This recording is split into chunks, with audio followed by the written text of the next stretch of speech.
said last time that our body has 4 dimensions. Number 1 is our physical body, our mind, the heart, which is the emotion, and also there's another dimension, which is our essence.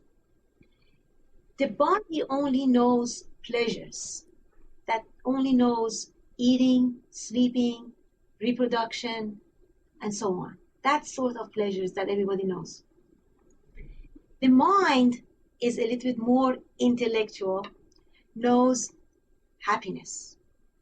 But the happiness that mind knows is something that has to be happy about. Something has to happen from outside to be happy about. The heart knows love, and love as a form of emotion and sensation. But the essence part of us that we would like to talk about knows ecstasy.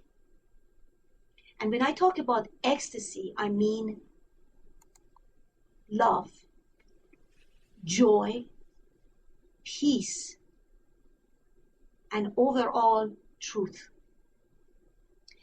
Because if you look at every action that human being does, we are looking for happiness. Everyone who's listening to this program right now, what is the bottom line that they want to get out of this? What is the bottom line? They want to listen to that, they want to learn it, they want to apply it. What is the bottom line? We want to be happy. We want to be joyful. Because there is this joy that we remember from the divine, from the place that we are coming from. And when we just got into this body, the physical body, we forgot all about that.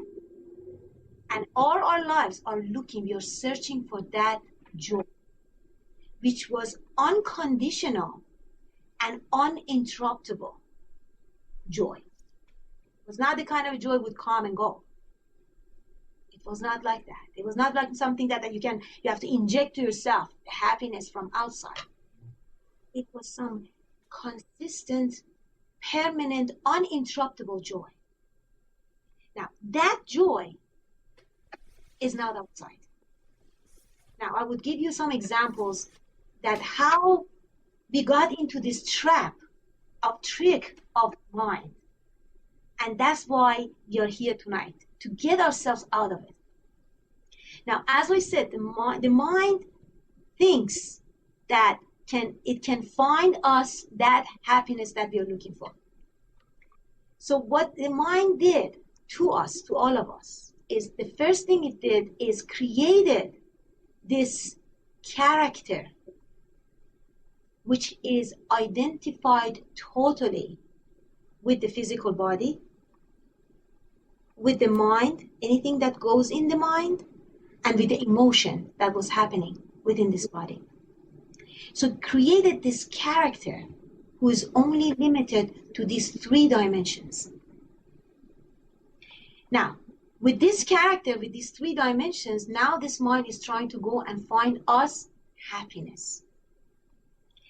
Now, this new character has no base. I call it our egoic self.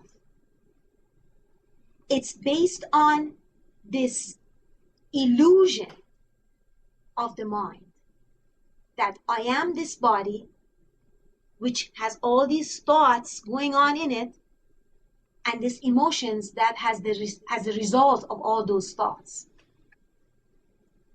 So obviously, there are so many thoughts goes in my mind every day.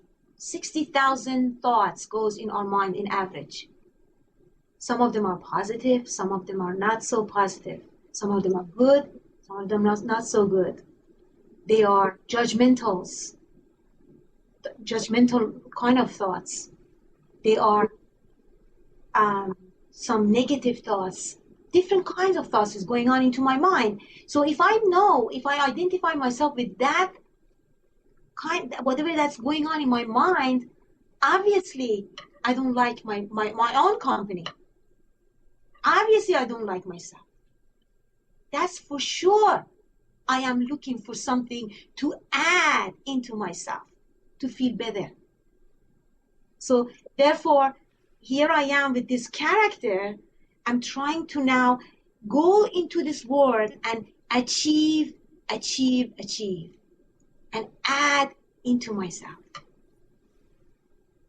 My money, my house, my car, my title, my science, my this and that. It's all about me. Look at me, I'm better than you. That's what the mind is doing.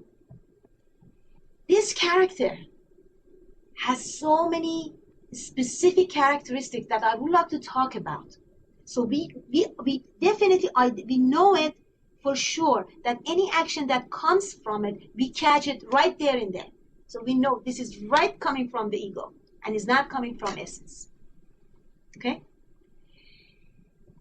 The characteristics of ego are very straightforward. I put them in a list so that I don't forget. One of the things that as I mentioned, the most important thing, this character is based on the identification of totally of this body and the mind and the emotion. So that is this character. It also identifies with whatever has happened in the past as a history. I am my history. Here I am, me with my history, with my baggage. So that's what I am. So it's very much connected to the past. This mind is very competitive, this character. He wants to win. He wants to be better than anybody else. He wants to prove that other people are wrong and he is right, always. Bringing other people down to raise himself up. That's the characteristic of ego. This is the human being we're talking about, is regardless of the culture. Regardless of the culture. Because if you look at yourself, as I am going through this list of egoic self, I'm sure you find some of them, if not all of them, in you. It is all in us. It's all in us, but the point is that we have to just recognize them and realize that that is my egoic self that is acting like this. So it goes, this ego is, as I said, is very competitive. He wants to be better than anybody else. And it is very much criticizes himself. It's a self-critic. And because it's very much self-critic, it criticizes others the same way, even worse. It is extremely judgmental. Anything that it sees immediately passes judgment. It passes a judgment, good and bad. It is very opinionated. It has an opinion about anything and everything. Anything it sees, there is something to say about it. This ego, it's all about him. It's all about me, and this thing as, look at me. Look at me, look at my look, I am better than you, my wealth is better more than you, my knowledge is more than, so I am better than you. Unless we discover our true self, which is, I call it universal self, universal I. We are still tangled in this hands and this ropes and this chain of this ego. So we are trapped with it. I just wanted to identify it before even we go and try to maneuver around it.